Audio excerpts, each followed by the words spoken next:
Hey there, everyone. Miss Stark here. I decided I wanted to go ahead and record this for those of you who missed the lecture today on architecture. And I know most of you are going to be freshmen, but this can be for anybody who might have missed. So if you missed this, I am going to ask kindly that you listen to this first before you try to do the assignment. And we'll get you caught up. I promise it's not going to be that hard. So what we're going to talk about today is architecture photography and urban landscapes, but we're going to kind of leave those out. We're going to just mostly talk about architecture.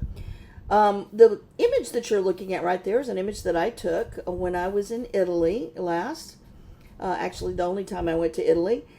This is of Pompeii. Now, so those of you who know the story of Pompeii know that Pompeii was a city that was destroyed by Mount Vesuvius, a volcano that was very near that city. And as you might know from the story, the entire city and the people were killed and destroyed. So after many years of excavation, the archaeologists found that the remains in the city remained. And so I had the great opportunity of going and photographing this. And when you look at this, you can see that architecture is just very beautiful to photograph. Some things are, some things aren't. I mean, I wouldn't want to go around showing people pictures of my house, even though I like my house. It's a great yellow color, but it's not any art form as far as I'm concerned. So, but this, you can see the art element of line, texture. You see the design principle of pattern and repetition. So that's kind of where we're going with this. We want to think about, for architecture purposes, something that's quite beautiful to look at, interesting to look at, and that can demonstrate what we know about art elements and design principles. So let's get into this.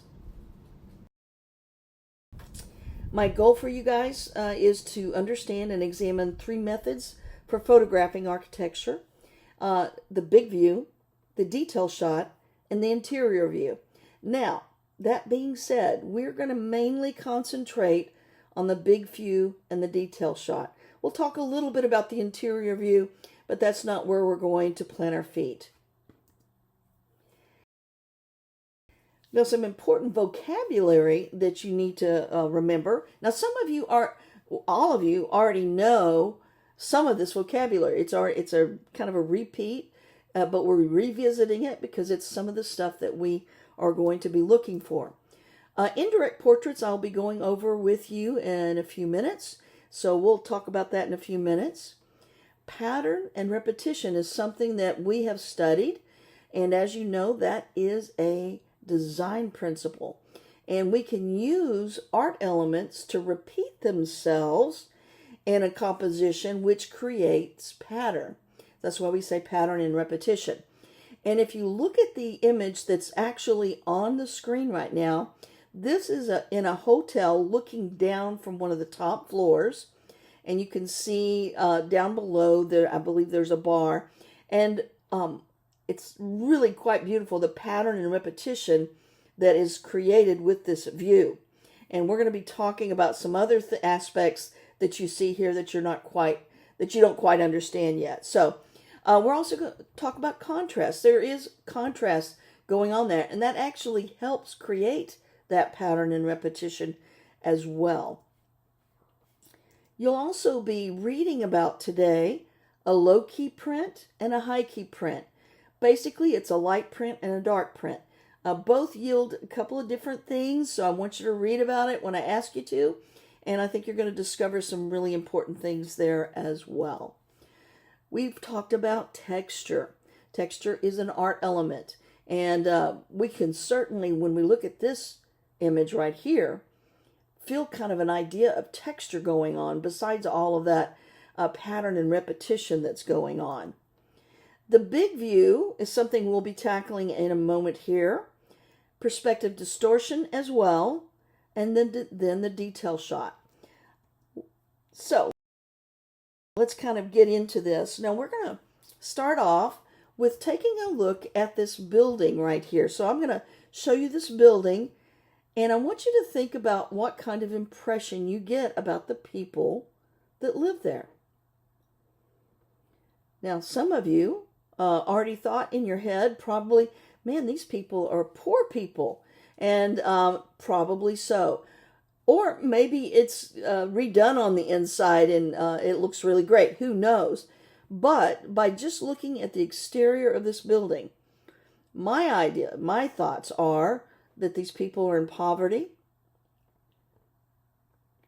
They don't have a lot of money. Maybe it's, one of my students said, maybe it's a crack house. Maybe it is. But that's the first impression we get when we actually look at this building. Now let's look at a different building. Now, looking at this building, what is the impression you get here? Well, it's certainly not poverty. Okay, so here we get an indirect portrait of the people who live in these buildings. You have this one, and you have the one before. And so when you have those things, these are called indirect portraits. It may not be reality as we know it. I've been in some really beautiful homes in my life, and I have to tell you, when I get in them, sometimes I have to wonder about the people there. And then I've been in some very poor people's homes at some point in my life, and they keep it cleaner and immaculate, and they take such good care of it. So don't let the indirect portraits fool you. They may not be true reality, but that being said, that is what an indirect portrait is. When we look at somebody's stuff and we apply their personality to it. So here is a good definition here. An indirect portrait is an image that uses a person's belongings and the environment to create a photo that gives an impression of the subject's personality rather than his or her appearance. Architecture photos are indirect portraits. When you take a photo of buildings, you are indirectly taking a photo of the people, or maybe a person, who lives in that building. Now, when you start thinking about photographing architecture, you really have to thinking about art. And you want to think about art because not every building is going to be artistic. To think maybe, unless you live in a castle or some fancy house, you probably aren't going to want to photograph your home. Okay? There's not many ways that our one-story flats here in Florida can really become interesting. However, we need to think artistically when we're photographing. So that being said, look for art elements when you're photographing a piece of architecture. Look for those design principles. Now, just as we said earlier, those design principles, some of the main ones you're going to be looking for is pattern and repetition. But you're also going to see a lot more going on in some of the samples I'm going to be showing you momentarily. Some of the art elements you're going to see quite a lot is line, shape, and form. Design principles, you're going to see pattern repetition. You're going to see contrast a lot. So you're going to be seeing some of these things and being able to identify them and seeing how that they're helping create that great composition. That's going to be of paramount importance to your success in photographing architecture. Now, this particular piece of architecture is an inside shot, an interior shot. It's done by Ezra Stoller, who is one of the greatest architectural photographers of the 20th century. When you look at this, ask yourself, what art elements and design principles do I see in his work? Well, because we're not in class together, let's just identify some together. First of all, I see right away, I see right here the contrast. So that's a really nice design principle. I see pattern and repetition throughout here and throughout the dome of this area. Okay, so one of the things that we can see is right in here. Okay, pattern and repetition right in here. We also see it right here. We see the contrast between the lights and the darks. We see line. That's an art element. See the line, the curved lines here. We see all of that. So as you can see, when you look at these things, and you're probably already, since you've been doing this a while now, you're probably already seeing these things automatically when you are getting ready to take your shot. And one of the things I want to remind you of when you take your shot is, first of all, don't bring your camera up right away. Look at the shot first. Look at what you're going to photograph. Look for different things that could either get in the way or add to your photo and make it more interesting. So that's going to be important. Now, you want to be observant. You want to think about what you're seeing. Look at the space that surrounds any piece of architecture that you photograph. That is going to be really, really important, because sometimes the space around the piece of architecture that you're going to photograph will actually help it, or it might distract in it. So another thing, ask, if there's trees around it, do they help frame it or soften the edges, or do they become a distraction? Okay? Things around that building could become a very big distraction. And this is where you have to really work with your settings. And just a quick reminder, that building isn't going anywhere. You have to. So if you don't like the angle that you've got, go find a new one. This is where you're going to have to become very familiar with your point of view. And just don't settle just for anything. Work it until you get that perfect shot. And that doesn't mean stand there and taking the same shot over and over and over again. That means, okay, this angle isn't working for me, so I'm going to go get up closer, take a knee, and shoot up. You got to think about all of these things that we've talked about already in class. Think about how pattern is a part of the image. Remember, pattern is a repetition of many elements within the image. This is very common in most architectural photos. So, today I want to show you 7 different photos of the same landmark that some of you may or may not be familiar with. If you like Grey's Anatomy, you'll probably recognize it. So, here is that first photo, and you probably recognize it now in Seattle, Washington, the most famous landmark there. Now, let's take a look at this one. I like the photo. It's nice and green, nice and blue, I should say. Beautiful day. And we have a image right here, but there is a distraction right here. So it's a great photo, but not the best. Let's take a look at another one. Here's another one with a tree in it. Now, I have to ask myself, does this tree add to it or take away from it? And I have to tell you honestly, with my eyes, my eye doesn't know where to go. It doesn't know if I should go to the tree or the actual landmark there. So, X on the tree. I don't like this particular tree. However, here's one that is actually kind of nice, because the trees on both sides create a frame. Now, here's one that's really nice. Nice space, nice pattern and repetition, nice and clean. This one's also really great. Very nice night shot. So kudos to that one. And then there's this one.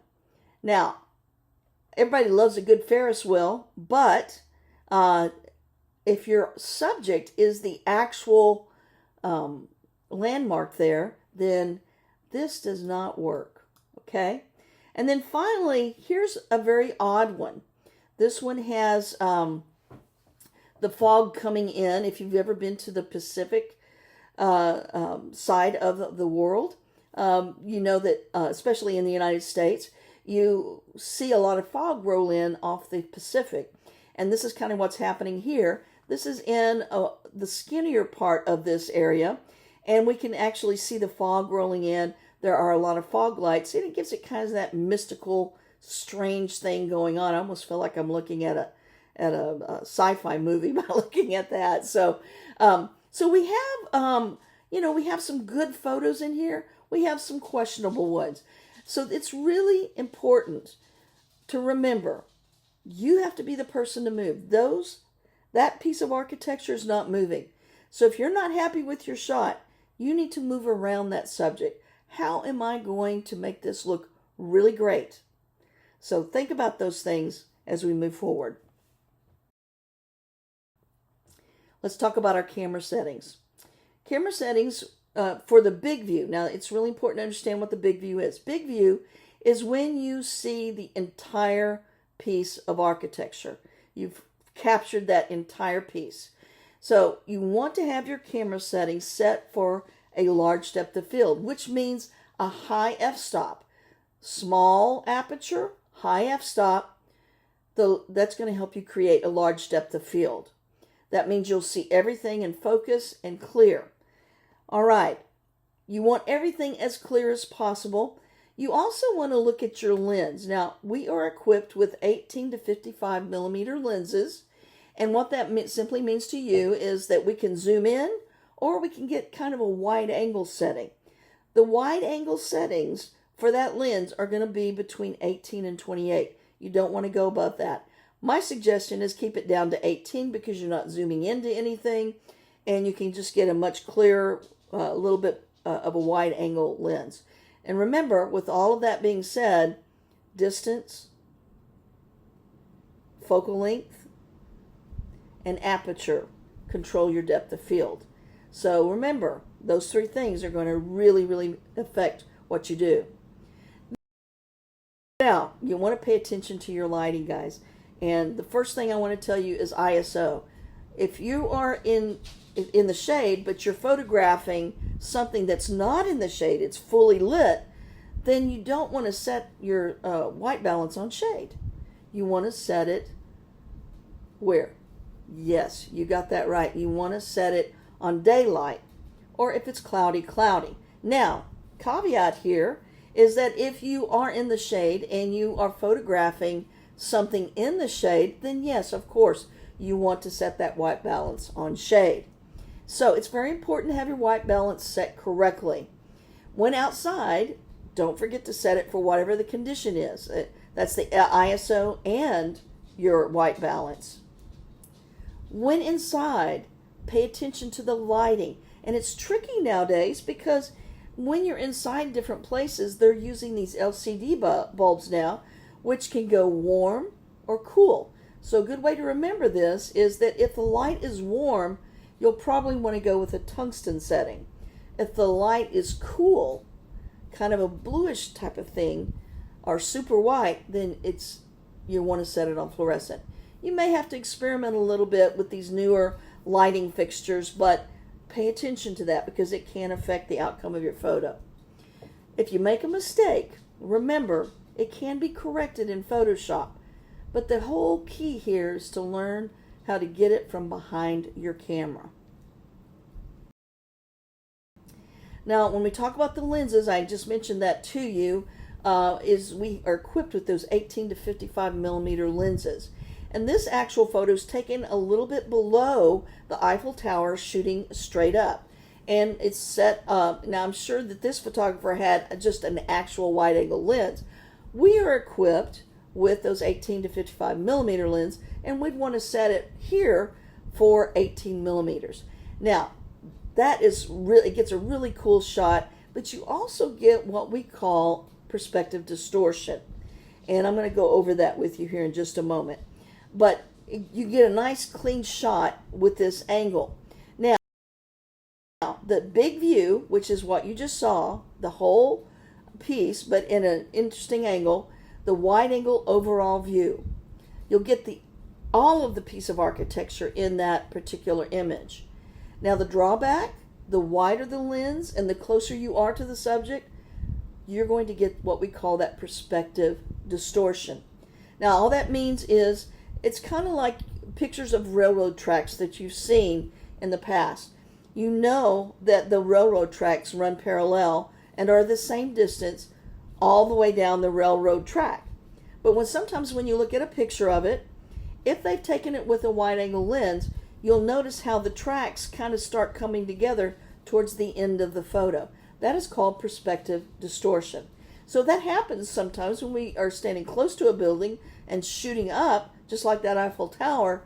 And even though it does come to a pinnacle, in reality, it's even more distorted when you stand close to it and shoot up with a wide angle lens. So that's something to think about. Not everybody likes perspective distortion. I think it's cool looking. But if you want to correct that and you don't want it in perspective distortion, you have to back away from the building or the piece of architecture and step in front of it and shoot it straight on and not shooting up so much. So that's something to think about as well. The detail shot is another shot that I really want you to get a hold of. Now, like I said before, we're going to concentrate on the big view and the detail shot. And the detail shot is simply this. It is where you get really close and you can zoom in now. You don't have to be at that 18 millimeter thing, but you can zoom in and get a shot of a small piece of what you just took a picture of, a small piece of that architecture. And in these particular photos, we're zoomed into some glass buildings, and you still get that really great pattern and repetition, but now you just have a really close-up of it.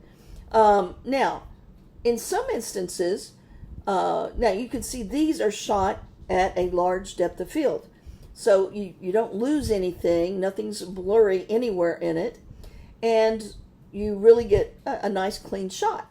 Most of the time with architecture, that's exactly what you want. But I will tell you, from time to time, you'll run into a unique type of piece of architecture, and there may be a little piece on that building that you just really want to zoom in on, and you want to get a shallow depth of field on to accent that particular piece. And there's nothing wrong with that. But I will say that usually the detail shot on architecture is going to be a large depth of field, which means everything's in focus. Now, we're not going to go really deep into the interior view, but I will say you will record the shots of whole rooms or a particular area, like Ezra Stoller's particular piece of architecture that he did there. You want to kind of focus on smaller details, but you still need that wide angle to get the photos of those entire rooms. With detail shots, again, you can zoom in and you don't need the wide angle to do that. To start off, now this is where it gets super, super duper tricky. You're in a much smaller space than the great outdoors. So you may need to start at f11 or higher. The big problem with shooting interior is really understanding and knowing how to handle your camera. If you are shooting inside and there's not a whole lot of light working through, you don't have a lot of natural light coming in, then of course you're going to have to raise that ISO and lower that shutter speed. Many instances you're going to have to use a tripod to get a really nice shot. So think about that. If you decide at some point to shoot an interior view, that's not going to be part of your assignments in this class. Always check your white balance. You're going to hear me harp on that until you get out of this class. So, all right. So I want to show you some samples of this beautiful architecture. This particular piece of architecture is the Museum of the Future in Dubai. I've never been to Dubai, but wow, what an incredible piece of architecture. Look at the pattern and repetition throughout this. Just the odd shape and form. You get the whole picture here. The photographer here really got a great view, not a completely dead-on view. I'm not sure I'd want to look straight through the hole. I kind of like the idea of this side, kind of a side full view. 3/4 view is what I normally call it. What a beautiful, beautiful piece of architecture. Now this is what we call the big view. We see everything clearly. Now I love this shot. This shot is really super nice. It's the epitome of that perspective distortion that we just talked about. The width of the building is the same all the way up, but when you use that wide angle lens on it, you get that nice, cool perspective distortion. And look at this. You get that pattern and repetition. Another thing you really get in this is a lot of contrast, and look at the line. So those are some things to be thinking about as you are going through these photos. I love this photo. Oh, and you got a lot of space in that one too. Oh, and look at this one. Now this is a spiral staircase. The question of the year is, are you looking up or are you looking down? So if you think you're looking up, you are right. If the big giveaway here is the chandeliers. So, yeah, now look at the pattern and repetition. You still get that perspective distortion. Look how small the hole gets as it goes to the top. And pattern, repetition, line, really beautiful things going on here. And you get a sense of rhythm and movement. That is another design principle that in some cases we really get, especially when there's kind of a circular motion going on in the photo.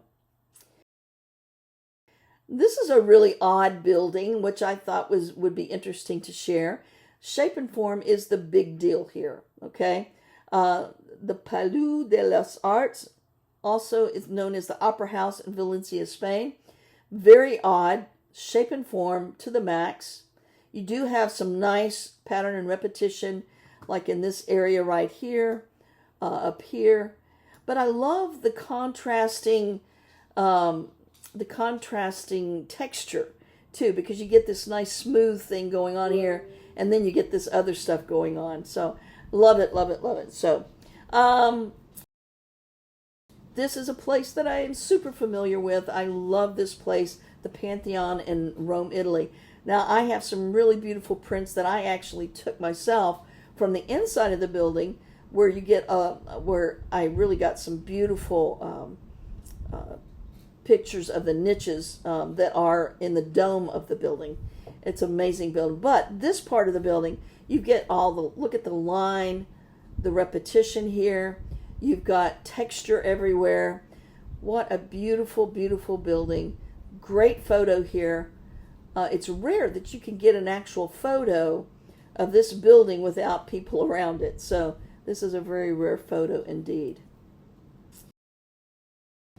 The Taj Mahal in India. Wow. Love to see this place one day. But one thing I do want to point out here is balance. We saw this earlier in one of our lessons when we were learning about the design principles. And this is a different picture that I showed you before. And the balance here is one of the first things we notice right away. That is a design principle. It is a symmetrical balance. Okay, and remember, symmetrical means like if I fold that photo in half, it's going to feel like the same weight on both sides. Sorry about that. I had to take a drink to keep my voice fresh here. So we also, now if we got closer to that building, you'd see a lot of beautiful pattern and repetition. But you actually get that with all these right here. And just want to point out the perspective distortion. Now, the vessel in New York City looks like a beehive, and it's amazing. I haven't seen it yet. I do want to see this place. This is an interior shot. Look at the pattern and repetition that's done with the shape and form here. What an amazing piece of architecture. So if you are have family in New York City, ask them where New York's the vessel is, and go take a look at this place. If I ever get to visit New York City, which I've been to New York, but not the big city, sadly. This is someplace I would love to see and photograph. What an amazing, amazing. Look at the pattern and repetition there. You have line galore here. Just the shape and form and line creating all this pattern and repetition. And I think the people in it make it very interesting to look at as well, because you kind of get an idea of the perspective going on here. Now this is one that I love to talk about, St. Basil's Cathedral in Russia. The one art element that screams at you when you look at this is, yes, it's color. Color is not often the part of architecture when we are photographing architecture, but this in Russia, and they have very, very, very colorful buildings. When I visited Alaska, they actually had some small Russian churches, which just seemed colorful and delightful. This particular image here shows the St. Basil's Cathedral in Russia. It is symmetrically balanced, and look at the pattern and repetition everywhere in there, created by line and shape and form. That is amazing. And I would love to get close to the building to get a detailed shot of one of these smaller areas, just to see it and feel it. It just, wow, what a great photo. This particular photo is in Florence, Italy. It's called the Duomo, is what most people call it, but also known as the Florence Cathedral. Now, this is not the big view, nor is it a detail shot. It's kind of in between. Now, I chose this particular photo because it allows you to see up, far away and up close of the pattern and repetition that's within the building. Now, let me just say this. This particular building has three types of marble, three colors of marble. It has the red marble, white marble, and green marble. You can see them right here. And this whole building is composed of marble. It is a magnificent piece of architecture. Just so beautiful. And it is overwhelmingly large. Just super big. So what a great actual photo here. Again, it's not a big view. It's not a detailed view. It's something in between. And we won't be looking for these types of photos when we get to our project. So hopefully you are at least at a 3 on my learning scale. Understanding the big view, the detail shot, somewhat of the interior view. Hopefully you're there. If not, don't worry, you will get there. That I can promise you. So, as we get through this, what you need to do next is do your online worksheet in Canvas. You'll find it under in modules under architecture and landscape photography. Now, please take the time to read it. It's really important to get all the reading done, because if you just read to answer the questions, then you're not going to really learn anything. So I desire for you to really learn something. When you finish, if time permits, you're going to grab your camera, go outside and practice taking the big view photos of a cafeteria. And remember, for the big view, you need a larger f-stop. Now, after practicing taking that, practice taking a detail shot of the cafeteria. That means getting up close and personal, zooming in. Change your depth of field to shallow or a low f-stop number. Try it with a large depth of field and a low depth of field. Don't go anywhere else. Now, while other students are already on this, don't panic. You'll get caught up. If you miss class, these are just some things that we need to accomplish before we go out and start photographing. So thank you for your attention. I hope this has been helpful for you.